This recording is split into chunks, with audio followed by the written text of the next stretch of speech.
What does it mean when nations on opposite sides of the entire planet all want to call the same people their own? For generations, migration stories around the world followed a fairly familiar and predictable pattern. People left their homeland, built new lives elsewhere, and slowly blended into their adopted countries, often losing visible ties to where they originally came from. But something different has been happening with the global Indian diaspora over the past several decades. Instead of quietly disappearing into new identities, people of Indian origin have risen to the very top of public life in nation after nation, and those nations have begun proudly claiming them as symbols of their own national story. This is not a small or isolated trend confined to just one region or one type of political system. It is happening across continents, across cultures, and across political systems that rarely agree on anything else in the wider world. This is the story of how Indian heritage became a thread connecting the leadership of nations that share almost nothing in common except this one remarkable pattern. From tiny island nations to global superpowers, from tropical archipelagos to cold European capitals, the same story keeps repeating itself in different languages, different cultures, and different political systems entirely. Stay till the end, because the final country in this story reveals something almost nobody expected about the reach of India's global influence, tying every earlier example together in one surprising final thread. To understand why this pattern matters so much, we need to look back at how genuinely difficult it traditionally was for immigrant communities to reach the very highest levels of political and public leadership anywhere in the world. Language barriers, cultural differences, and deep-rooted local politics usually kept first- and second-generation immigrants far away from the very top of national leadership. Even in countries known for welcoming immigrants openly, reaching the very highest office often took multiple generations, if it happened at all. Indian communities abroad frequently started in difficult circumstances, working as laborers, small traders, or indentured workers sent to distant, unfamiliar colonies under harsh conditions. The idea that their descendants would one day lead entire nations seemed, for a very long time, almost impossible to imagine. Historical records from that era rarely mention the names of individual laborers, focusing instead on shipping manifests and labor quotas, treating human beings as little more than numbers on a colonial ledger. The distance between that harsh historical reality and the political achievements that would eventually follow makes this story all the more remarkable to witness unfolding across generations. Let's begin with one of the clearest examples of this remarkable shift, a nation in the Caribbean where Indian heritage runs deep into the very foundation of national identity. Generations after Indian laborers first arrived under difficult colonial labor arrangements, their descendants grew into a substantial portion of the population, eventually rising into leadership roles that would have seemed unthinkable to their ancestors. Political leaders of Indian descent have held the highest offices in this nation, blending Indian cultural traditions with a distinctly Caribbean national identity. Streets in the capital reflect Indian festivals with the same enthusiasm as local celebrations, and Indian surnames appear throughout the highest levels of government and business. This is a nation that does not see Indian heritage as something separate from its national story, but as one of the essential threads woven directly into it. Visitors arriving in the capital for the first time are often surprised by just how naturally Indian culture blends into everyday national life, from the food served in local restaurants to the music played during national celebrations. What happened here reflects a pattern that would soon repeat itself in surprising corners of the world. Another striking example comes from a small nation off the coast of Africa, where the majority of the population traces its roots back to India. Descendants of indentured laborers brought over generations now dominate the nation's political, economic, and cultural life almost entirely. The national language landscape includes Indian languages spoken alongside French and English, and Indian festivals are treated as major national holidays celebrated by the entire country, not just one community within it.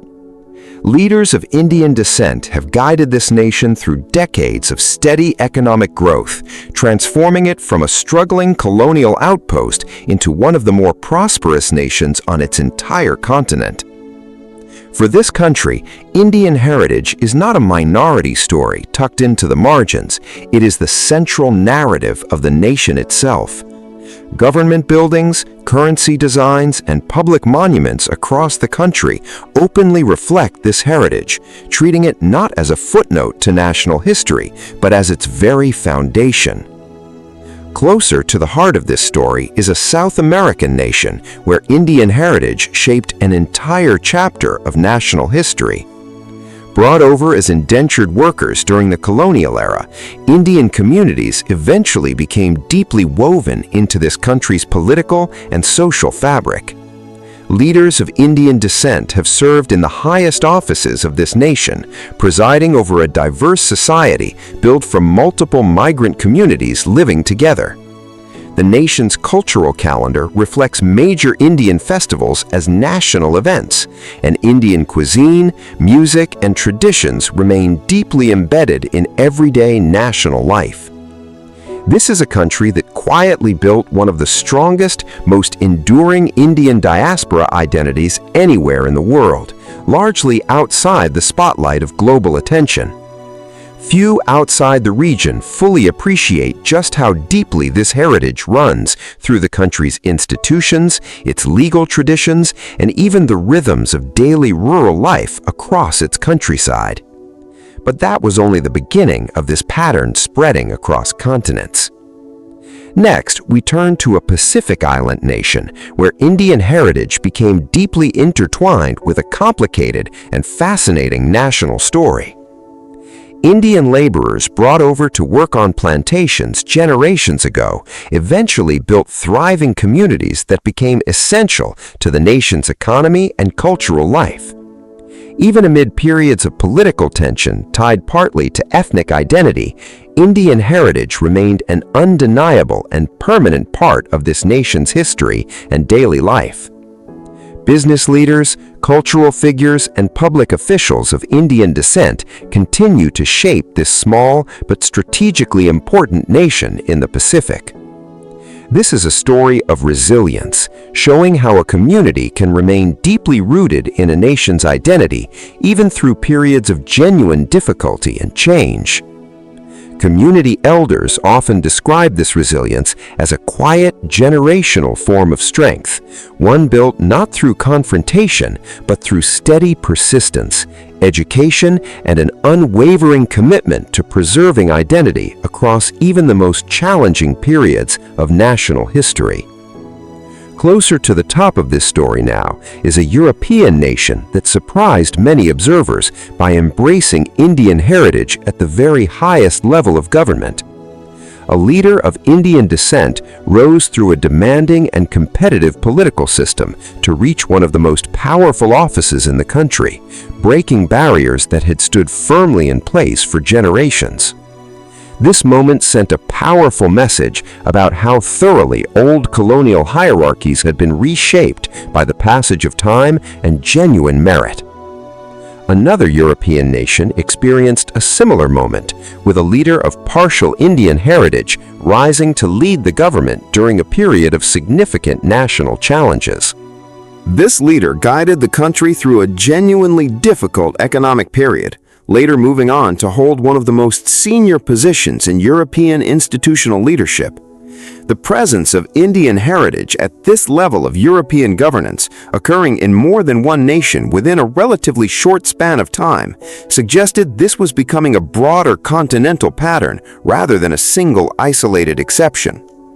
Political commentators began openly discussing whether Indian origin leadership in Europe represented a genuine, lasting shift in how the continent viewed talent, competence, and belonging.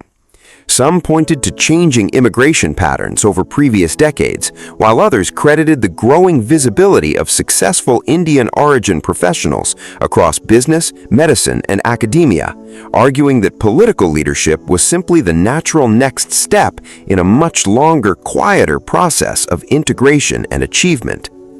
And now we reach the two examples that tie this entire story together, the ones that reveal just how far this pattern has truly spread. In the United States, a leader of partial Indian heritage rose to hold one of the highest offices in the nation's government, a position with genuine influence over global affairs and domestic policy alike. This achievement carried deep symbolic significance in a country built almost entirely from waves of immigration, showing that Indian heritage could reach the very center of power in one of the most influential nations on Earth. Meanwhile, in a Pacific archipelago nation with a smaller but historically significant Indian community, a leader of Indian descent once held the highest ceremonial office in the country, representing the nation both domestically and on the world stage. This diversity of examples, from massive global powers to small Pacific nations, illustrates just how widely this pattern has truly spread across every corner of the globe. No single explanation fully accounts for this pattern's remarkable breadth, but taken together, these examples paint a picture of a diaspora that adapted, contributed, and eventually led in almost every kind of political and cultural environment imaginable. This is the real reason this story continues to fascinate historians, political analysts, and everyday observers watching global migration patterns unfold in real time. It is not simple coincidence. It reflects generations of resilience, education, and community building among Indian diaspora populations scattered across almost every inhabited continent on Earth.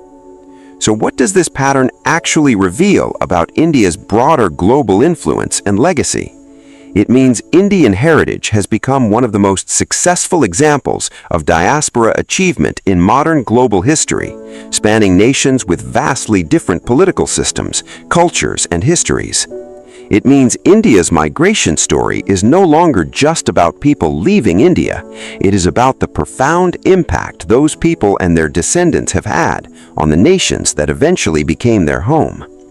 It means India's influence extends far beyond its own borders, quietly shaping leadership, culture, and identity in nations scattered across every populated continent on the planet. This kind of influence was never planned by any single government or institution. It grew organically, family by family, generation by generation, through countless individual choices to work hard, stay connected to heritage, and pursue opportunity wherever it could be found. The world spent years viewing Indian migration primarily through the lens of labor and economic necessity, rarely considering the generational impact that migration would eventually have on global leadership itself. That narrow view is completely outdated, replaced by the reality of a diaspora that has reshaped political leadership in nation after nation, often against tremendous historical odds. Every laborer who worked under harsh colonial conditions, every family that preserved cultural traditions across multiple generations in unfamiliar lands, every young person who pursued education and opportunity despite significant barriers, all of them are part of this remarkable story. This did not happen through luck, and it did not happen quickly. It happened because Indian communities abroad prioritized education, community support, and cultural preservation across generations, because families sacrificed enormously to give their children opportunities they themselves never had, and because talented individuals eventually broke through barriers that had excluded immigrant communities for generations before them. The old assumption held that immigrant communities would remain permanently separate from true national leadership, forever viewed as outsiders, regardless of how many generations had passed. The new reality includes nations across multiple continents now proudly claiming Indian heritage as an essential part of their own national identity and story. Every election won, every barrier broken, every cultural tradition preserved and celebrated within a new national context, all of it tells the same underlying story. The story of a diaspora that refused to simply disappear into new identities, choosing instead to enrich and strengthen the nations that became their home while still honoring where they came from. And right now, quietly, across continents that rarely have anything else in common, Indian heritage has become a genuine source of national pride in country after country around the world.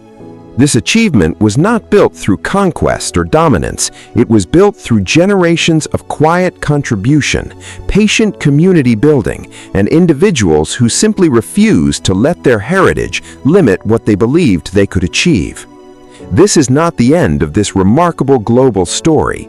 It is only the beginning of an even broader pattern, one where Indian heritage continues to shape leadership and culture in nations still writing their own national stories today.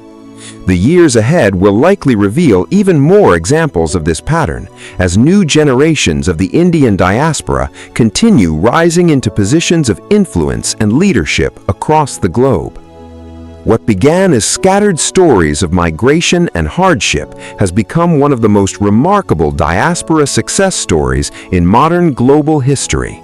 And when future historians look back at this era, they will likely describe it as the period when the world truly began to understand the global reach of Indian heritage and influence. This was the moment observers everywhere stopped seeing Indian migration as simply a story of departure and started recognizing it as one of the great stories of global arrival and lasting influence. There is something deeply moving about descendants of laborers and indentured workers rising to lead the very nations that were built, in part, on the backs of their ancestors' sacrifice and quiet determination. Every family that held on to its traditions across generations, every community that built schools and support networks in unfamiliar lands, every leader who carried that heritage proudly into the highest offices of their adopted nations, all of them are woven into this story. This is bigger than any single election or any single leader reaching high office. This is the story of a diaspora proving again and again that heritage and belonging are not opposites, but can grow together into something genuinely powerful across generations. It is proof that identity does not have to be surrendered in exchange for acceptance, and that a community can honor where it came from while still fully committing to where it now belongs. And that is a story that will continue to unfold in new nations, in new generations, for many years still to come. Somewhere right now, in a small town or a bustling city on some continent, this story has not yet reached in full. Another child of the diaspora is quietly beginning a journey that may one day add yet another chapter to this remarkable, ongoing global story.